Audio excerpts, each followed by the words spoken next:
berdoa terlebih dahulu. Sudah malam juga, biar nanti yang bisa ikut di YouTube ya. Bapak terima kasih, kami mengucap syukur malam ini kami mau dengar perenungan. Sebelum kami beristirahat, Tuhan, urapi bibir lidah hamba-Mu, berkati setiap telinga yang mendengar, biar semua kemuliaan kembali kepadamu. Di dalam nama Tuhan Yesus yang percaya berkata amin. Ya, shalom semuanya, ada sukacita, tetap semangat. Imelda Jo yang ada di Makassar, Reni ya. Nah, malam ini saya akan berkhotbah ya. Temanya tadi ada bilang, waduh, temanya luar biasa ya Bu Eli, jangan konslet ya. Karena banyak orang konslet loh hari-hari ini. Saya termasuk, kalau saya mulai ya agak capek gitu ya. Terus emosi agak mulai meninggi. Tuhan selalu ingatkan saya, jangan konslet gitu ya. Walaupun tekanan hidupmu besar, ya, walaupun kelicikan, mungkin kita ngadepi kelicikan orang-orang di masa yang makin jahat, baik itu pasangan, baik itu teman baik, baik itu mertua atau anak-anak ya. Mungkin kelicikan orang ya, yang namanya kehidupan di masa yang makin jahat itu, sekali lagi ya, kita harus tetap waras dan jangan konslet. Kalau arus yang hari ini arusnya begitu berat ya, begitu besar, arus yang tekanan yang begitu besar, itu tetap membuat kita hari ini jangan pernah konslet. Berapa banyak orang konslet, salah satunya ketika saya pelayanan ya, di pelayanan orang-orang yang sakit mental itu konslet saudara. Saya tanya, kenapa Bu kok bisa sampai ke sini ya, ibunya ketawa-ketawa gini, cantik, kelihatan cantik, wajahnya masih bisa berdandan loh mereka ya, kumpul ibu-ibu yang cantik-cantik gitu, tapi memang agak kurang satu on ya, agak bisa ketawa, nanti bisa cemberut gini. Dan rata-rata kalau disurvei, rata-rata mereka bilang gini, saya kepahitan, saya sakit hati, saya depresi karena perbuatan orang jahat ya. Dan saya menyimpulkan berapa banyak orang yang konslet hari-hari ini karena arus tekanan yang besar. Ya, saudara mungkin hari ini disakiti orang terdekatmu, itu raja tega. Tekanannya mulai tingkat tinggi Bu, bagaimana ndak konslet Bu? Tiap hari pulang ndak bawa uang. Isinya pulang Bu, cuman maki-maki saya, bodoh-bodohin saya, anak-anak jadi sasaran amukannya. Duh Bu, rasanya bener-bener ndak kuat Bu. Lama-lama saya nahan diri, saya bisa konslet, saya bisa error Bu, emosi. Kalau saya nggak bisa emosi, saya tahan di dalam sampai asam lambung. Saya tuh sulit tidur, saking nahan emosi yang nggak bisa keluar. Nah ini bahaya saudara. Orang konslet ya, bisa tekanan ada di pikiran, hati. Makanya kalau sudah konslet, saudara, pikiran dan hati ini mulai membara, saudara akan jadi orang yang benar-benar kena kesehatan mental. Mental mungkin saudara error ya, bisa ketawa sendiri, nanti bisa melamun sendiri. Atau yang kedua, errornya lebih bahaya, jadi orang yang jahat. Berapa banyak kalau saudara lihat di YouTube ya, ibu-ibu yang berani melukai pasangannya dengan luar biasa. Itu kenapa? Karena dipendam. Orang kalau sudah dipendam ya, pikiran hati konslet, saudara tahu, bukan hanya ketika dipendam saudara bisa kena kesehatan mental saudara. Berapa banyak orang hari-hari ini yang sakit mental hanya karena konslet akibat masa-masa yang jahat makin jahat. Harapan Tuhan dengan masa yang jahat makin jahat, kita ini makin waras, kita hidup ini makin bertambah, sabarnya makin luar biasa. Bukannya harapan Tuhan sabarnya makin lipat, makin panjang sabar, makin rendah hati dibentuk, ya makin lemah lembut. Justru berapa banyak orang benar yang gagal akibat ulah perbuatan orang makin jahat, makin menyakiti, makin menfitnah. Kita ikut konslet. Konslet pikiran jadi oon, jadi hun-hun.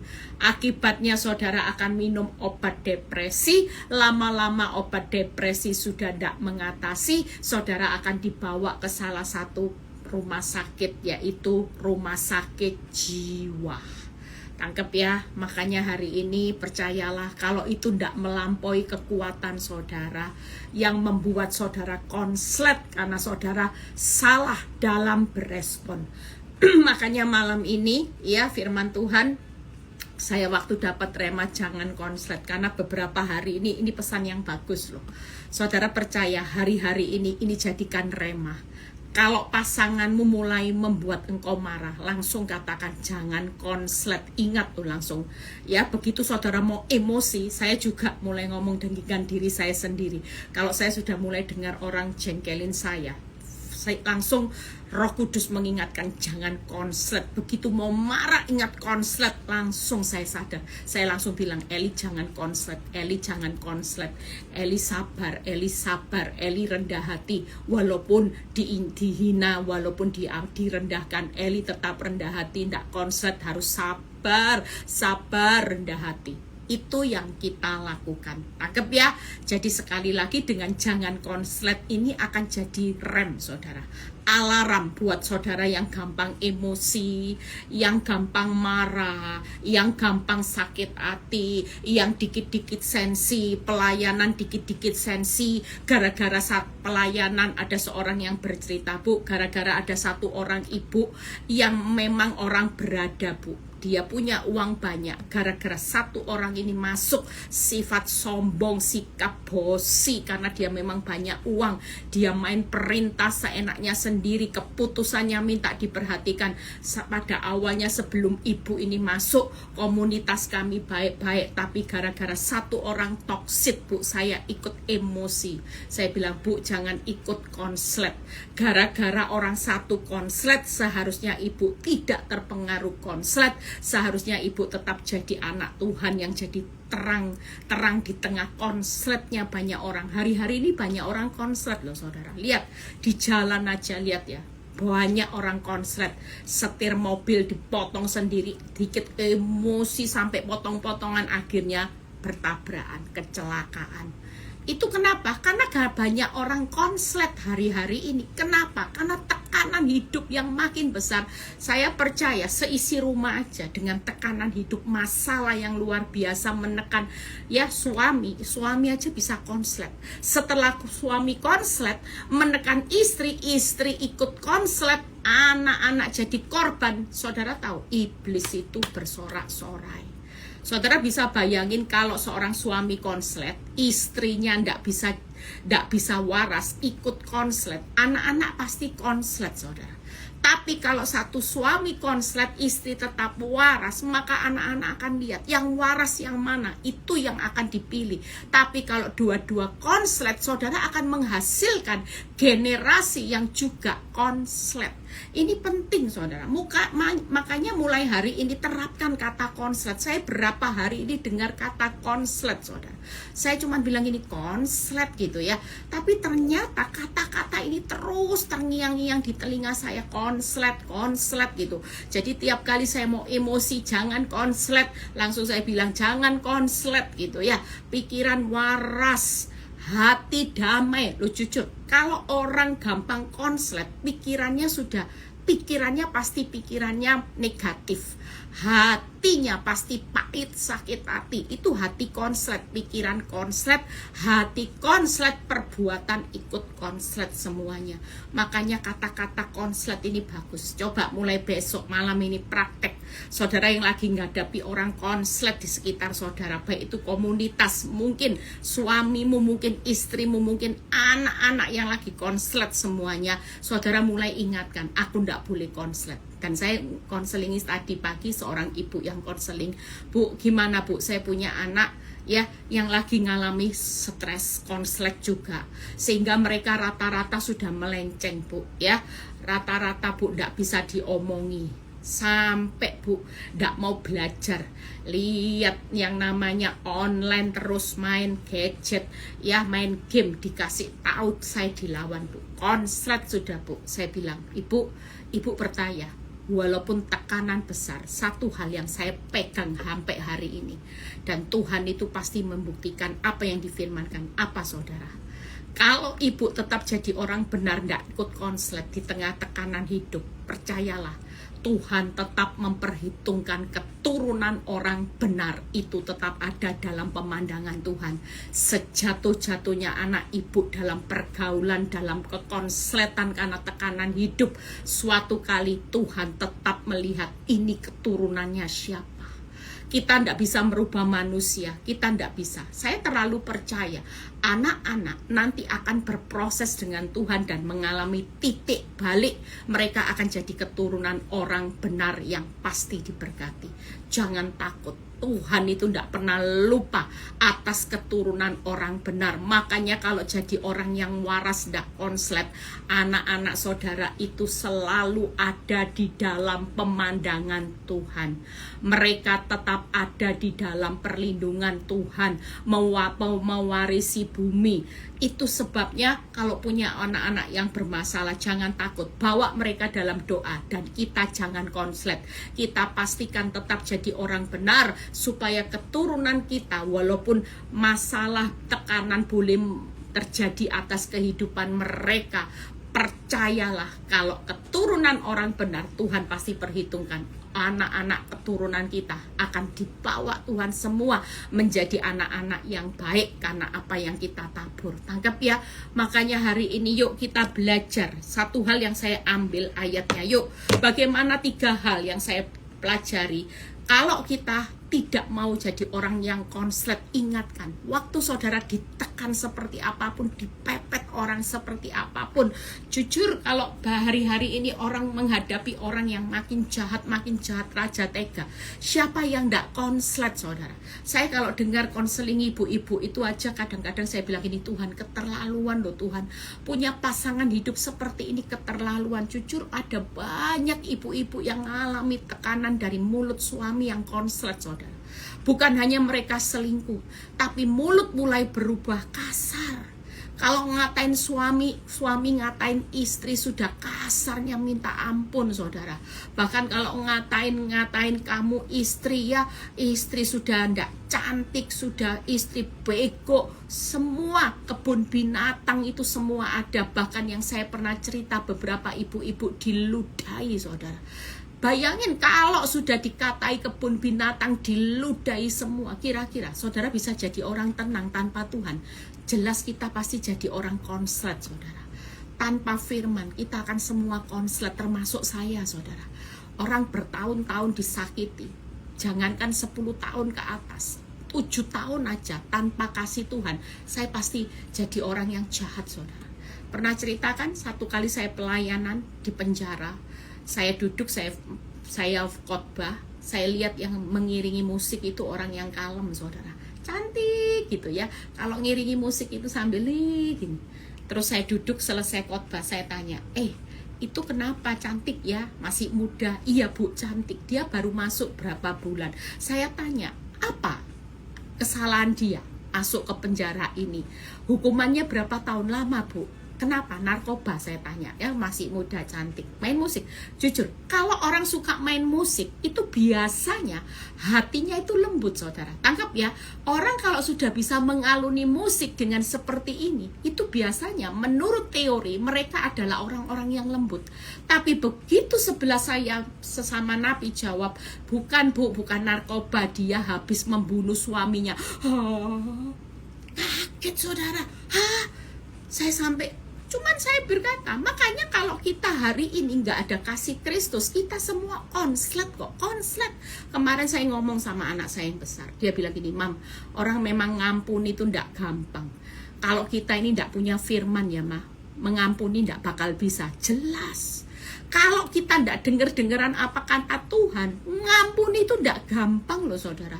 Orang ngampuni itu butuh kekuatan. Kekuatanmu sendiri, konslet tidak bakal mampu. Saya bisa ngampuni orang, itu kalau bukan karena kekuatan firman, tidak bakal mampu. Kekuatan saya sendiri, pasti saya pingin bales saudara. Saya pingin yang bales caci maki, saya pingin bales caci maki, saya diselingkuhi, saya pingin bales diselingkuhi. Kalau kamu bisa tindas saya bisa tonjok kamu. Semua bisa dilakukan. Tapi apa yang membuat kita hari ini gak konslet? Justru kita bisa murah hati. Satu hal, karena firman itu hidup di dalam hidup saudara. Yesus itu hidup. Hidupku bukannya aku lagi, tapi Kristus dalamku. Mulai sekarang ibu-ibu, bapak-bapak yang sudah ada di sekitar kita orang konslet, mulai lakukan. Kalau sudah konslet pasanganmu, hidupku bukannya aku lagi, tapi Yesus dalamku. Ya, kita ngomong jangan konslet. Nah, sudah nyanyikan itu saudara, supaya kita tahu bahwa kita ini diingatkan, ini hidup bukan hidupnya kita. Hidup kita ini, siapa yang ada di dalam hidup kita, nggak peduli saudara mau disakiti seperti apapun. Ini bukan story tentang cerita hidup kita supaya kita balas, enggak. Tapi waktu kita disakiti, ini cerita hidup tentang Tuhan. Waktu kita disakiti, kalau cerita hidup tentang Tuhan ada di dalam hidup kita, maka kita nggak akan konslet saudara. Yuk kita baca ayatnya supaya saudara belajar 3 hal cepat. 1 Petrus 2 ayat 15 dan 17. Hari ini saya terlalu percaya, ya makanya kalau saudara dengar khotbah, saya sekali lagi, saya tidak pernah mencari kepopuleran, ya. Saya juga tidak cari yang namanya apapun fasilitas untuk khotbah saya tiap hari, ya. Kalau saudara tahu semua urusan yang namanya keuangan dari apapun ini semua saya tidak pernah ngurus, semua admin, saudara tahu ya. Tapi kalau saya berkata tolong subscribe ya, bagikan like supaya yang baca itu banyak. Saya percaya melalui firman malam ini ada banyak orang akan bisa menguasai diri dengan baik. Sejak kata konslet ini ada di telinga saya punya penguasaan diri yang jauh lebih baik. Tiap kali saya sudah mulai emosi, langsung ingat kata konslet, langsung saya jadi waras saudara. Kita baca ayatnya. Sebab inilah kehendak Allah, yaitu supaya dengan berbuat baik, lihat ya, saudara percaya kehendak Allah dengan berbuat baik, kamu akan membungkam kelicikan. Jadi cara kita memenangkan kelicikan orang-orang, kepicikan orang-orang yang jahat, kehendak Allah, yaitu berbuat baik. Tangkap ya, berikutnya. Membungkam kepicikan orang-orang yang bodoh. Jadi sekali lagi, orang konslet di sekitar kita itu sudah orang bodoh. Kalau orang bodoh, jangan sampai kita ambil ilmunya orang bodoh, kita ikut konslet, maka kita juga ikut bodoh. Tangkap ya. Makanya firman Tuhan berkata, hormatilah, ayat 17, semua orang, kasihilah saudara-saudaramu, takutlah akan Allah, hormatilah raja. Tangkap ya. Saudara percaya malam ini saya cuma singkat 3 hal. Kalau kita mulai konslet, ingatkan diri kita. Kalau hidup ini bukan diri kita lagi, tapi Kristus. 1 Petrus 2 ayat 15 dan 17. Saudara percaya 3 hal kehendak Allah untuk membungkam, mempermalukan, kepicikan, kelicikan orang-orang jahat yang bodoh, kata firman Tuhan. Senyatanya kalau orang itu hari ini menyakiti hidup kita, itu bukan orang yang hebat, orang yang bodoh. Sudah, orang yang ada di sekitar kita, mau raja tega, semuanya kepicikan mereka itu adalah bodoh. Dan yang pasti Tuhan tetap berkata 3 hal. Yuk, semuanya harus berbuat baik, tidak bisa tawar-menawar. Enak, dia picik, dia licik. Sekali lagi firman Tuhan mengajak, di tengah kelicikan pasanganmu, di tengah kepicikan daripada orang-orang di sekitarmu, baik itu mertua, baik itu teman baik. Satu hal, Tuhan tetap punya kehendak buat kita semua. Jangan lupa berbuat baik. Itu tidak bisa diganggu gugat. Yang kedua, bisakah kita menghormati dan mengasihi semua orang? Tidak boleh tawar-tawar. Firman berkata semua orang, termasuk orang yang jengkelkan hati kita, orang yang nyakiti kita bertahun-tahun. Saudara, tidak gampang loh. Kalau menghormati orang, oke bos, yang dikatakan oke bos, semuanya baik sama kita gampang. Menghormati dan mengasihi semua orang, waktu orang itu baik, jelas gampang. Nggak ada yang sulit. Suami baik, suka peluk kita, suka ngomong, honey, I love you. Kita menghormati, mengasihi suami, gampang. Nggak usah disuruh, saudara, otomatis. Tapi sekali lagi yang Tuhan mau lihat, pada waktu orang picik, orang licik itu ada di sekitar kita, dan itu sangat menyakiti kita. Bukan lagi panggil istri honey, panggilnya matamu di mana? Kamu kira kamu itu siapa? Ngaca dulu, jujur. Kalau orang ngadepi kepicikan, kelicikan ada di sekitar kita, sekali lagi respon kita yang jadi pertanyaan, masihkah kita bisa menghormati suami yang selalu berkata kasar, istri yang selalu menghina suami, mertua yang tidak pernah sayang dengan menantu, jadi menantu? Bisa enggak tetap menghormati, merespek mertua walaupun jahat, pelit Bu Eli, jahat, pelit, bengis, kikir Bu Eli? Itu mertua saya sudah terkenal sampai satu pasar tahu siapa mertua saya, seperti nenek lampir. Nah ini orang semua aja sudah ndak menghormati Bu Eli. Kalau sudah ada di lingkungan teman-temannya, semuanya ndak ada yang menghormati mertua saya, walaupun dia itu uangnya orang yang berada, tapi ndak ada orang yang respect, saking keterlaluan. Jujur, itu dunia. Tapi buat kita sebagai anak Tuhan, bukan perkara yang kita harus ikut cara dunia. Tangkep ya, dunia harus ikut cara kita. Kalau dunia bisa tidak menghormati mertua atau suami kita, satu hal, kita harus menghormati dan mengasihi semua orang, termasuk orang picik, orang licik, orang bengis yang ada di sekitar kita, yang menyakiti hidup kita. Itu yang kedua. Yang ketiga, posisi yang paling penting adalah tetap takutlah akan Allah. Hormati. Saudara percaya hari ini, walaupun kita tidak ada orang yang tahu, tapi ketika kita takut dan hormat akan Allah, maka kita tanpa kita hari ini mau menyimpan yang namanya sakit hati berlama-lama, saudara akan segera melepaskan pengampunan. Kenapa? Salah satu bentuk takut hormat akan Tuhan, maka kita akan dengan mudah untuk melepaskan pengampunan. Kita tidak hidup berlama-lama dalam kepahitan, maka kita akan selalu berkata, Tuhan, apapun terjadi, aku tetap akan mau mengampuni. Aku tidak akan pernah mau berlama-lama untuk hidup di dalam kepahitan, karena salah satunya setiap saat saudara ingin hidup takut dan hormat akan Tuhan. Amin. Saudara hari ini menghormati suami, tunduk sama suami, tunduk sama mertua yang bengis, yang licik, yang picik. Ipar teman baik yang picik, yang licik, yang bengis, itu salah satu karena kita mau takut dan hormat akan Tuhan. Salah satu bentuk takut hormat akan Tuhan adalah taat akan perintahnya. Nggak bisa ditawar-tawar. Sekali taat, jangan jadi orang yang posisinya setengah taat. Taat tidak membunuh, oke Bu Eli. Tapi kalau taat untuk mengampuni kepicikan, kelicikannya, sorry, nggak bisa. Saya tidak bisa. Ini salah satu bentuk orang yang tidak hormat dan takut akan Tuhan. Orang kalau hormat takut akan Tuhan dalam segala hal, walaupun itu sulit, ditampar pipi kiri suruh tasik pipi kanan, itu gak mudah saudara. Makanya kalau kita hari ini karena hormat takut akan Tuhan, begitu Tuhan bilang gini, jangan konslet, gak usah nampar-nampar ya, tetap berikan senyum. Daripada nampar pipinya orang, berikan senyum.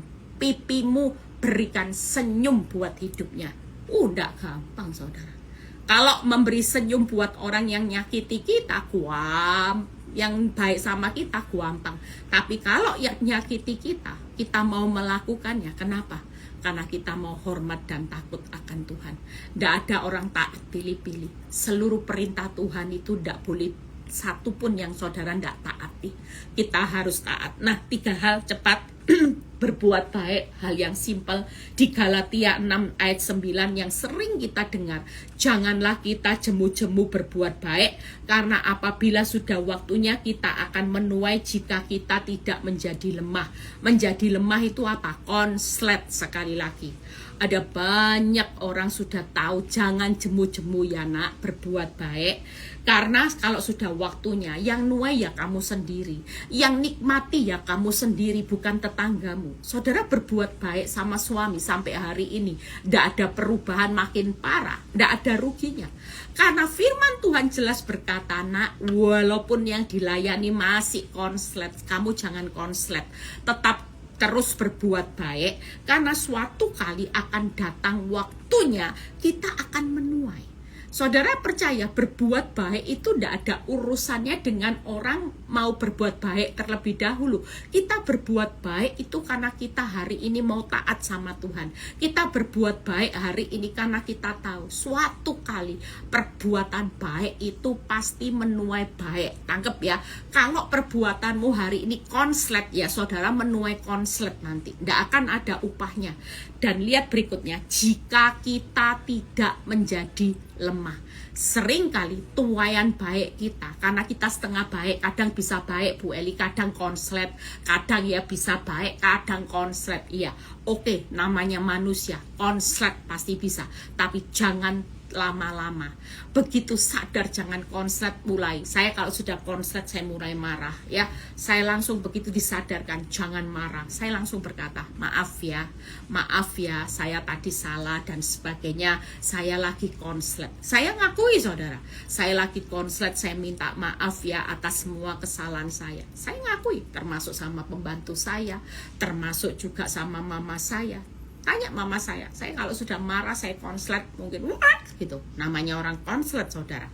Hari itu ketika Tuhan sadarkan, saya langsung ngomong, ya saya minta maaf. Semua kesalahan saya ngomong, saya minta maaf dan sebagainya. Itu berarti apa? Saudara percaya, hari ini ketika kita tidak pernah jemu-jemu untuk berbuat baik, tidak usah lihat hasilnya. Saudara, suatu kali yang nuai keuntungan kita sendiri, tidak ada ruginya saudara. Walaupun kayak keset sekalipun manusia tidak menghormati saudara, ini urusan sama Tuhan loh. Dan saudara pasti menuai apa yang saudara tabur dengan perbuatan baik, nuainya dari Tuhan. Ketika kita tidak jadi lemah. Kalau kita konslet baik, percuma.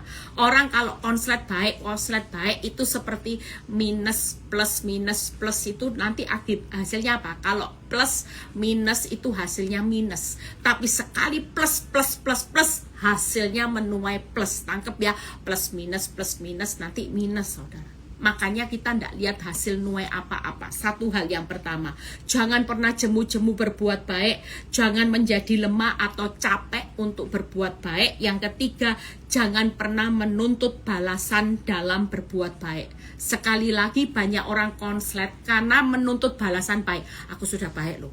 Aku sudah kurang apa aku? Aku ini sudah bertahun-tahun baik loh Bu, keterlaluan. Kurang apa? Dia tidak balas saya baik. Tidak bisa Bu Eli, tidak bisa. Saya bertahun-tahun sudah baik, sudah melayani, sudah bisu tuli buta seperti Bu Eli. Tidak pernah saya dapat balasan baik dari pasangan saya. Yang ada Bu, kurang ajar Bu, menghina saya. Jujur, ini orang yang konslet juga. Tanpa saudara sadari, suamimu konslet, dirimu juga konslet. Sama halnya dengan bapak-bapak. Mungkin selama ini menikah dengan istri yang konslet. Ya, istri konslet suka marah, suka cerewet, suka nuntut banyak hal. Kalau kita juga hari ini tidak jemu-jemu berbuat baik, jangan pernah capek atau lemah dalam berbuat baik. Dan yang ketiga, jangan pernah menuntut balasan untuk berbuat baik. Karena balasannya suatu kali saudara pasti menuai dari Tuhan. Karena Tuhan itu tidak mau berhutang. Makanya hari ini jangan jangan pernah konslet. Sekali lagi ya, ketika ini dilakukan, saudara percaya saya banyak melatih diri saya hari-hari ini. Itu dengan jangan konslet ini luar biasa. Tetap waras, jangan konslet ya. Tetap waras, jangan konslet. Itu selalu saya lakukan. Waras karena hidupku bukannya aku lagi, tapi Yesus dalamku. Yang kedua ya, sekali lagi jangan jemu-jemu, jangan capek, lemah, jangan menuntut balasan. Upahnya dari siapa? Kita akan nuai suatu kali, upahnya akan dari Tuhan. Saudara akan bilangin, yes, upahnya dari Tuhan itu tidak akan pernah habis-habisnya. Sampai keturunanmu nanti akan jadi keturunan orang benar, bukan keturunan orang konslet. Ya, suamimu konslet, jangan konslet. Nanti konslet ketemu konslet menghasilkan keturunan konslet. Tuhan tidak pernah memberkati keturunan konslet, tapi keturunan orang benar. Tangkap ya. Makanya kalau kita jadi benar, keturunan kita nanti akan diberkati jadi keturunan orang benar. Yang kedua, menghormati dan mengasihi semua orang. Baca Matius 5 ayat 46 sampai 47. Setelah itu kita selesai. Matius 5 ayat 46 sampai 47. Apabila kamu mengasihi orang yang mengasihi kamu, apakah upahmu? Bukankah pemungut cukai juga berbuat demikian? Dan apabila kamu hanya memberi salam kepada saudara-saudaramu saja, apakah lebihnya daripada perbuatan orang lain? Bukankah orang yang tidak mengenal Allah pun berbuat demikian? Saudara dan saya percayalah, kalau Tuhan berkata, nak, hormati orang yang konslet. Suamimu konslet, ya hormati. Jangan hari ini ketika suamimu konslet, buat apa menghormati orang konslet? Buat apa menghormati orang biadab, orang brengsek? Nah, itu seringkali orang keterlaluan, kurang ajar. Sorry ya, aku suruh menghormati, mengasihi. Sorry, ngaca dulu. Bu, saya kalau mengasihi suami saya masih bisa dihormati karena perbuatannya. Dia adalah suami yang patut layak dihormati. Saya masih mau, Bu, menghormati dia, mengasihi dia. Dulu dia adalah orang yang saya hormati dan kasihi. Tapi sejak perbuatannya biadab, Bu Eli, perbuatannya brengsek, Bu Eli, saya tidak mau menghormati, mengasihi suami saya lagi. Sorry, apalagi mendoakan dia. Jujur, saudara, tanpa saudara-saudari, sebenarnya yang konslet itu saudara. Ini mungkin konsletnya biasa-biasa, karena ini sakit hati, saudara, konslet pikiran, konslet hati, maka di pemandangan Tuhan, saudara juga jadi orang gagal, orang benar yang gagal, yang juga jadi orang konslet. Apakah upahnya? Makanya hari ini yuk, pertama, yaitu memberi kasih dan pengampunan saat disakiti. Itu tadi upahnya. Apakah upahnya? Kalau saudara hari ini dibaiki, mengasihi orang yang mengasihi kita, tidak ada upahnya. Tapi waktu kita mengasihi orang-orang yang konslet, maka itu akan diperhitungkan sebagai upah. Jadi yang pertama, memberi kasih dan pengampunan saat disakiti. Yang kedua, memberi salam saat kita dicueki. Satu rumah yuk, saling bertegur sapa. Jangan sampai saudara buang muka, suami buang muka, istri buang muka, tidur hadap tembok kanan, yang satu hadap tembok kiri. Kalau mau komunikasi lewat WhatsApp, satu rumah lewat kertas. Ya, banguni saya jam 4 lah, istrinya enggak baca, akibatnya dia enggak dibanguni, saudara, marah lagi. Kamu ya kurang ajar loh, ini ada cerita nyata. Kamu sudah saya suruh banguni saya jam 4, saya ini mau ada meeting, ada kerja, kamu istri yang enggak jalanin tugas. Istrinya marah. Mana tahu saya kamu suruh bangun. Lah itu kertas di meja makan sudah ada tulisan besar, banguni saya besok jam 4 pagi. Oh, jelas ada. Ya, istrinya marah. Kamu kira saya ini apa? Robot apa manusia yang biadab kamu tulis? Mana aku tahu kalau kamu tulis dan sebagainya. Ribut, saudara. Hanya gara-gara ini loh, saudara. Makanya hari ini yuk, kita semua satu rumah, kalau kita yang bukan konslet, kita harus memberi salam saat kita dicuekin. Yang ketiga, memberi kebaikan saat diperlakukan jahat. Sekali lagi yuk, kita harus memberi kasih, pengampunan, memberi salam, dan memberi kebaikan. Jangan sampai tahan semuanya saat kita diperlakukan jahat. Karena bukankah orang yang tidak mengenal Allah pun berbuat demikian? Itu sebabnya yuk kita semua harus mengasihi semua orang yang terakhir. Bagaimana takut dan hormat akan Tuhan. Ya, kita percaya kalau saudara baca di 1 Samuel 15 ayat 24. Bagaimana Saul hari itu, ya. Saudara tahu Saul itu seorang yang tadinya Tuhan pilih dia sebagai raja. Tapi lihat 1 Samuel 15 ayat 24. Apa yang membuat Tuhan itu hari itu marah sama Saul? Karena berkatalah Samuel kepada Samuel, aku telah berdosa sebab telah kulangkai titah Tuhan dan perkataanmu, tetapi tidak ngakui salah. Sudah tahu salah masih bela diri. Tangkep ya, seringkali kita juga seperti itu. Tuhan, aku ini memang salah. Memang aku salah Tuhan, aku ikut konslet. Tapi Tuhan mesti tahu alasannya kenapa aku konslet. Tetapi, nah ini Saul juga berkata, tetapi lihat ya, aku takut kepada rakyat. Karena itu aku mengabulkan permintaan mereka. Saul ini adalah orang yang hidupnya itu tidak berkenan di hati Tuhan. Saul itu hari itu ketika dia hari itu lebih takut kepada manusia, ya.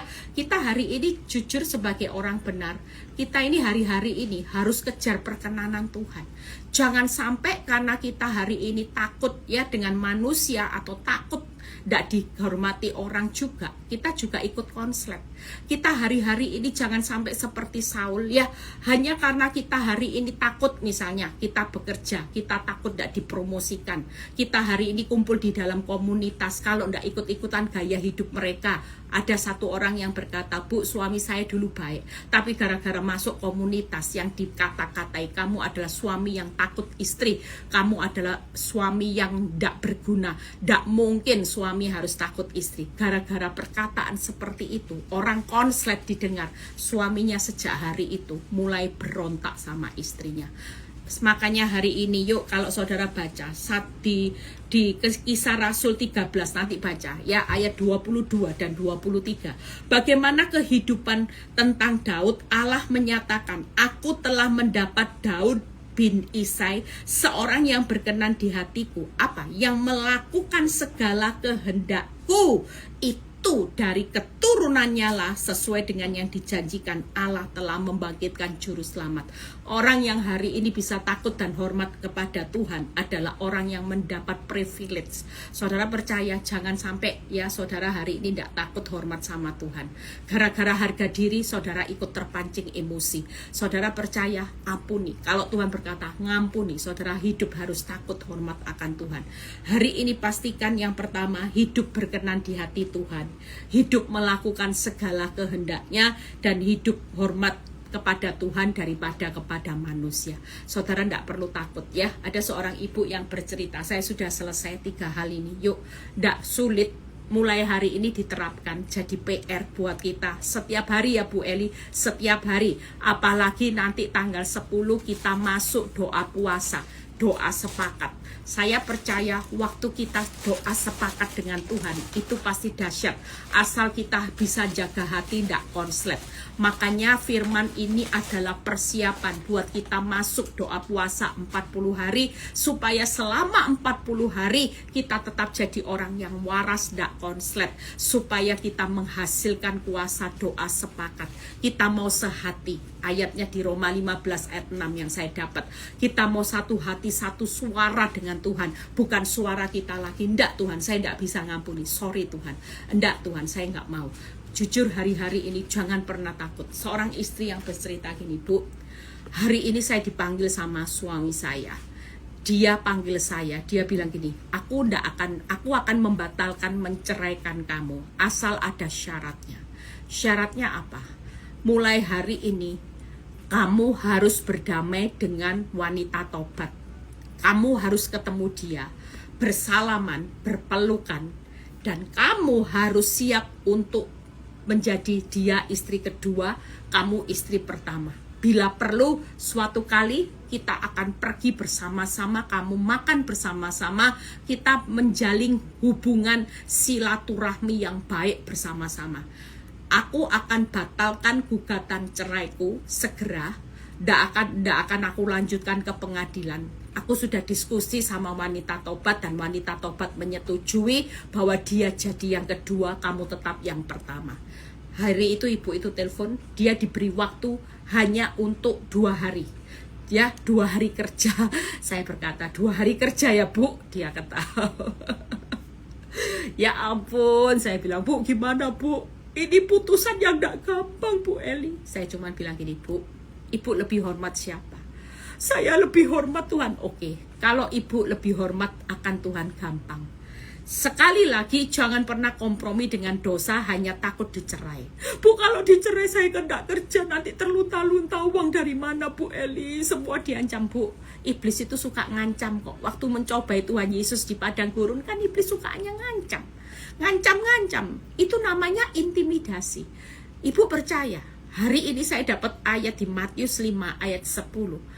Banyak orang yang harus dianiaya oleh karena kebenaran, karena besar nanti upahnya. Saudara percaya, berbahagialah orang yang dianiaya oleh kebenaran. Ibu hari ini siap sesaat. Ibu mungkin dianiaya oleh karena ibu menolak untuk berkompromi dengan wanita tobat bisa bersilaturahmi. Ibu mungkin benar-benar akan ditindas.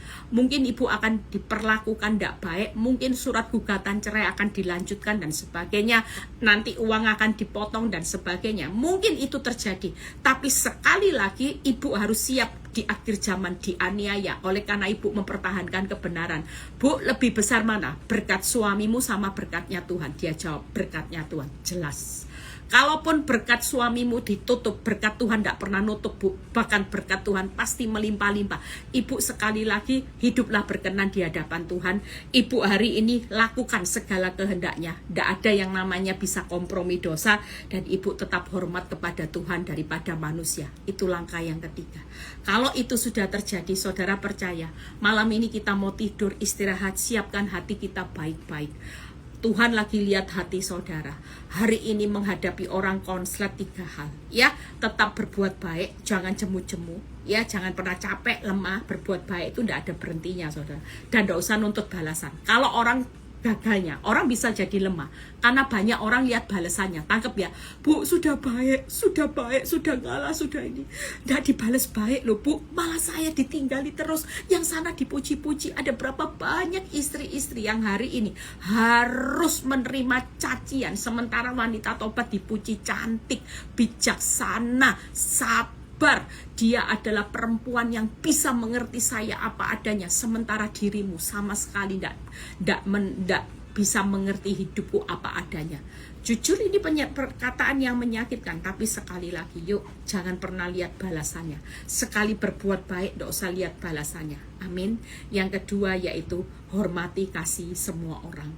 Dan yang ketiga, yuk kita belajar hormat dan takut Tuhan.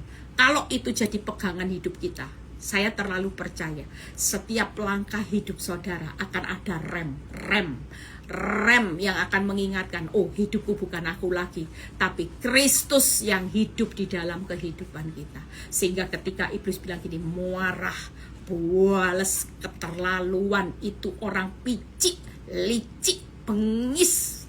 Mungkin kita hadapi orang-orang yang picik, licik hari-hari ini. Sudah picik, licik, apalagi apalagi cicik ya, sudah picik, licik, sudah bengis ya, dan sebagainya. Jangan pernah takut.